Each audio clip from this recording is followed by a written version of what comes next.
Hello, this is Dr. Warren. I'm making this video to give you some technical tips to help students improve their technical writing. Some of these are issues with APA style, some of them are just good formal writing. But these are things that students often need advice about, often need tips about, but don't always fall into a nice, easy category or aren't easy to find in the APA manual. So I hope you'll use this advice to make your writing better. Before I give you specific tips, I want to talk about the characteristics of technical writing. Technical writing is a genre of writing that gives you the goal of communicating information clearly. So all these tips are designed to make your writing more understandable to readers. Good technical writing is exact and it's concise. So by exact, I mean there's no ambiguity, there's no misunderstanding for what every word or sentence or paragraph means. And with concise, we want to say things as quickly and as shortly as possible. And contrary to popular belief, scientific writing is not trying to be long-winded and wordy. In fact, the opposite. We should be trying to say things with one word instead of two. And you'll see some tips about that later on. So let's talk about the style and tone of technical writing. The style is very plain, it's straightforward, and it's neutral. That doesn't mean it's always boring, although I'll admit sometimes it is. But the goal is to just convey information as quickly and efficiently as possible. So because of that, the style's very literal. Every word and sentence should be understood with its most literal, basic meaning. And this means that generally we avoid similes, analogies, flowery language, metaphors, or any sort of figurative language. You want to generally not use it at all, or if you do, it's very, very carefully and only to make a point, and you have to make sure that your meaning can't be misunderstood. But generally, especially if you're a beginner in this genre, just stick to being as literal as possible. And you want to eliminate any vague language. So what are some tips to get that style of tone? Number one is just to follow all the rules of grammar, spelling, punctuation, and word usage in English. Especially, and I really shouldn't have to say this in upper division class, but there's no room for sentence fragments or for run-on sentences in any technical writing, but especially in a college paper for upper division classes. A lot of students accidentally create run-on sentences with the word however. I have an example here. Here's a run-on sentence on the screen. The science of psychology is new, however, there have been important breakthroughs in understanding the mind. That's a run-on sentence. Some people try to link together sentences and use however as a conjunction. It's not a conjunction. Just break sentences like that up into two sentences. Make sure that you don't have any run-on sentences or sentence fragments. Another common trip-up for students is pronouns. One is the use of the word we. If you use the word we in a general sense, then we call that the editorial we, and I have an example of that. As psychologists, we are often concerned with people's mental health.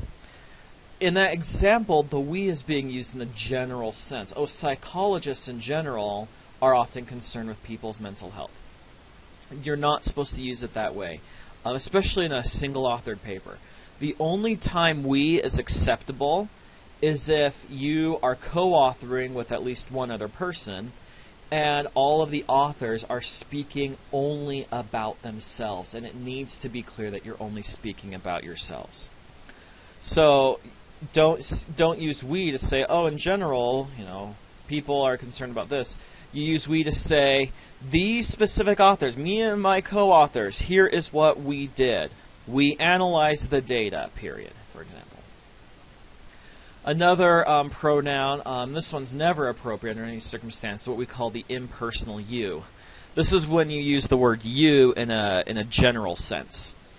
And I have another example here. This is bad. For any progress to occur, you need to agree that alcohol addiction is a serious problem.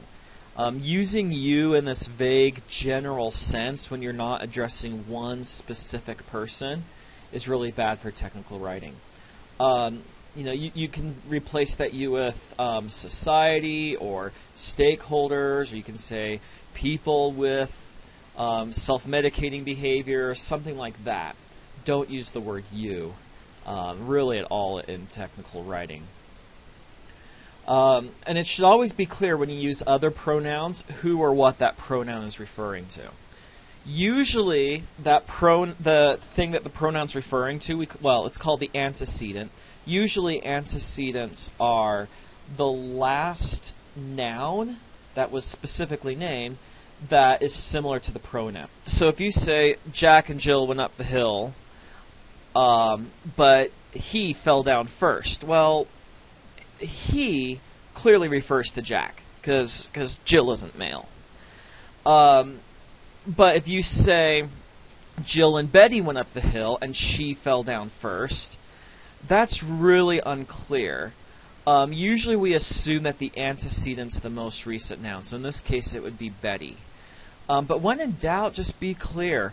I had a professor in my first year of graduate school who made us take out all the pronouns of our papers. I'm not going to go that extreme, but I just want to say if you use he, she, they, them, etc., make sure it's 100% clear and unambiguous who or what this pronoun is referring to. It is another pronoun like that often needs to be clear.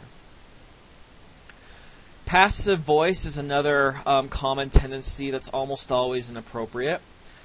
Passive voice occurs when the subject of a sentence receives the action of the verb. And I have an example here. The test was administered to the subjects by the proctor.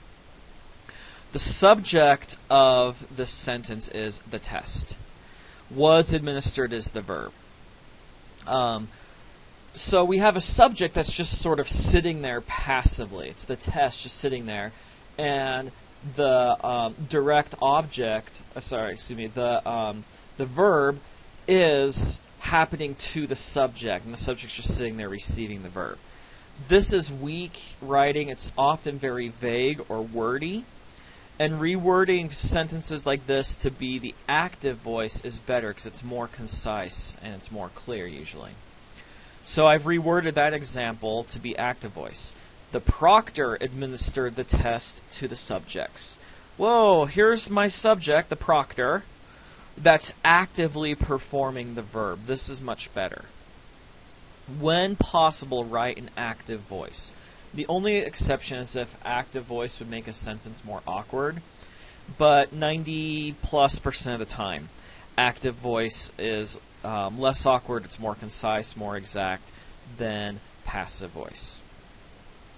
Passive voice verbs, and you can see an example with was administered, they're always two words, and the first one is a form of the verb to be. So in this example it's was, and then after that a past participle, administered. So if you say was administered, were given, things like that, those are passive voice verbs. So beware. They should be extremely uncommon in scientific writing. The only exception is if it would be more awkward with active voice. Moving on, here's some more tips. There should be no contractions in scholarly or formal writing. And write very literally. I've already said that scientific writing is literal, but here's a couple tips for that. One is to have no anthropomorphisms. An anthropomorphism occurs when a thing is given human-like characteristics. Now, this is good writing in other genres. There's a famous saying that the fog crept in on little cat feet. Well, the fog did not literally creep in. It literally was not on feet. Fog can't creep. It can descend, it can form, it can't creep. Really common ways that students anthropomorphize in scholarly writing is saying, this paper will discuss, Well, the paper's not going to suddenly start talking and conversing with anyone else. Papers can't discuss anything. You can say, I will explore X in this paper, or I will discuss such and such in the paper. But no, the paper's not doing that for you. The paper can't do that. It doesn't have human-like characteristics. Another example I often see in student writing, the article found... Well, no, the article didn't find it. People who wrote the article found whatever information you're talking about, not the article itself. Another tip is to focus on the most literal meaning of words and phrases. And so, an example I see a lot in student writing is the phrase plays a role. Oh, thus we see... Here... Don't say thus we. That's editorial we. Instead, you can say something like, here it is clear that genetics plays a role in behavior. Well, no, genetics does not literally play a role. It was not cast in a big Hollywood movie. So you can say things like, has an influence, or may be one of the causes of. Those are all much more exact. Whenever possible, don't be wordy. Try to replace phrases with a single word, like use and instead of as well as, regarding instead of when it comes to. You also want a very well organized paper if you're writing a scholarly or formal paper. The flow should be logical. The sentence to sentence and paragraph to paragraph flow should make sense. Transition words are very helpful. Furthermore, additionally, however, but, nevertheless, regardless, those are really great words to help you link one sentence to the next or one paragraph to the next. Your paragraph should be organized.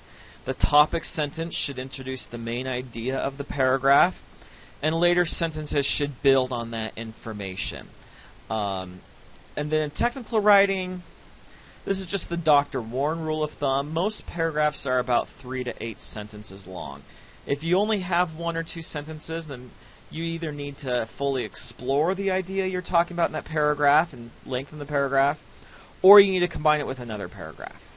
If you are going more than 8 sentences or so, give or take, you're probably trying to cram more than one idea into a paragraph, and the paragraph gets long-winded and it gets a little hard to follow. Paragraph breaks are your friend. Just make sure you don't use them too often. Some more tips for organization. There's certain phrases that almost always signal poor organization in a paper in technical writing. As mentioned above is one. Usually that means you've talked about an idea, you've gone to another idea, now you're back to the first one. Don't do that. Same with going back to. As mentioned previously, again, another indication that the paper's not organized. When you're writing your paper, the worst thing you can do when talking about prior research, for example in the literature review, is to give what I call the laundry list. A laundry list is when you talk about a bunch of articles you've read, one at a time, and you summarize them. Warren, 2018, said that blah, blah, blah, blah, blah, blah, blah.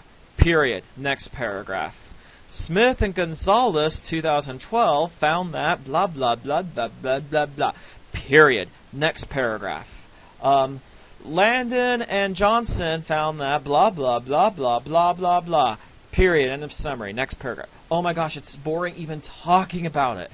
Don't do that. That's really bad. Instead, you want to synthesize the previous literature. Discuss its similarities, discuss the differences, emphasize the most important articles, cite less important articles to support main ideas. It's much better, it's much more clear, and much less boring than the laundry list. As far as APA style specifically, here's a couple of really common errors I see in student papers. One is that in the reference list, the URL that you give should be a stable URL.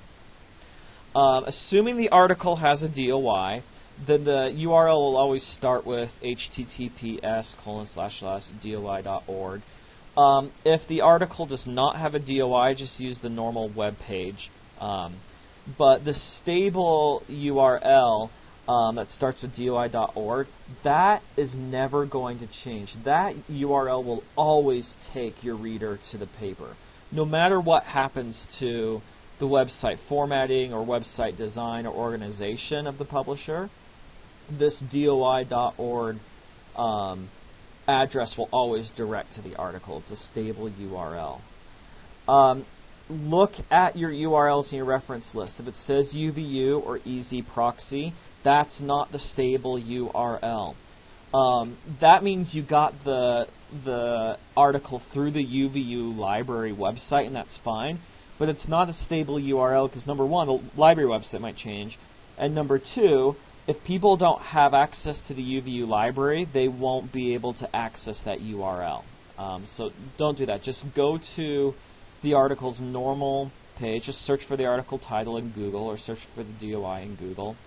And use the doi.org / address. And after that .org / it's just the DOI in general. Another common error, since is not a synonym for because. Since can only refer to the amount of time that has passed since an event. It does not mean because. Also, you should always spell out whole positive numbers that are less than 10. So if you use the numbers 1, 2, 3, 4, 5, 6, 7, 8, 9, those should be spelled out unless a number starts a sentence. Then no matter what number that is, you should always spell it out. So if you start a sentence by saying 35% of survey respondents said X, you need to spell out the word 35 and the percent. Other common APA errors. Never have two sets of parentheses next to each other. If you would have adjacent parentheses, then you combine them with a semicolon. I have an example here. At the bottom it says, in parentheses, DSM-5, semicolon, Gonzalez and Smith, 2019. You would normally need a set of parentheses to introduce the abbreviation DSM-5, and you would need a set of parentheses for the citation. But if those would be next to each other, combine them like this with a semicolon. I have a couple of other recommendations that that are very helpful.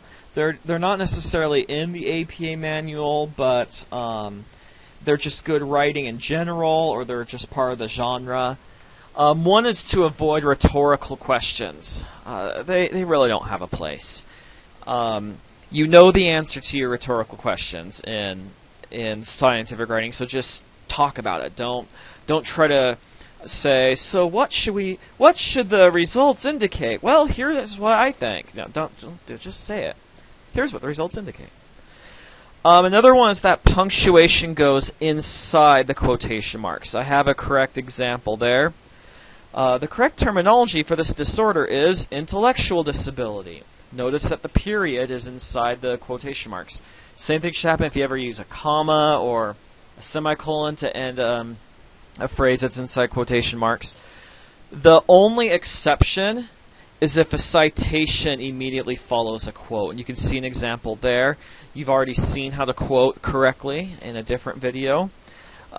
So that's the only exception. That's just because the citation is not part of the quote, and the citation has to go inside the punctuation. Another recommendation, don't put extra space after paragraphs. It's the default setting in Microsoft Word that there is an extra space after paragraphs. Remove that extra space. In fact, you should probably just remove that as a default setting in general. You should have the same spacing between lines, even if the lines are in different paragraphs, throughout the entire paper. A couple other recommendations. Eliminate any unnecessary information. Remember, we're trying to be concise. So don't talk about or name the university where a study was conducted. Don't give the title of the article in the text. Just cite it, and if your reader's dying to know what the title is, they'll look at it in your reference list. Don't talk about the first names of researchers. Just give their last names.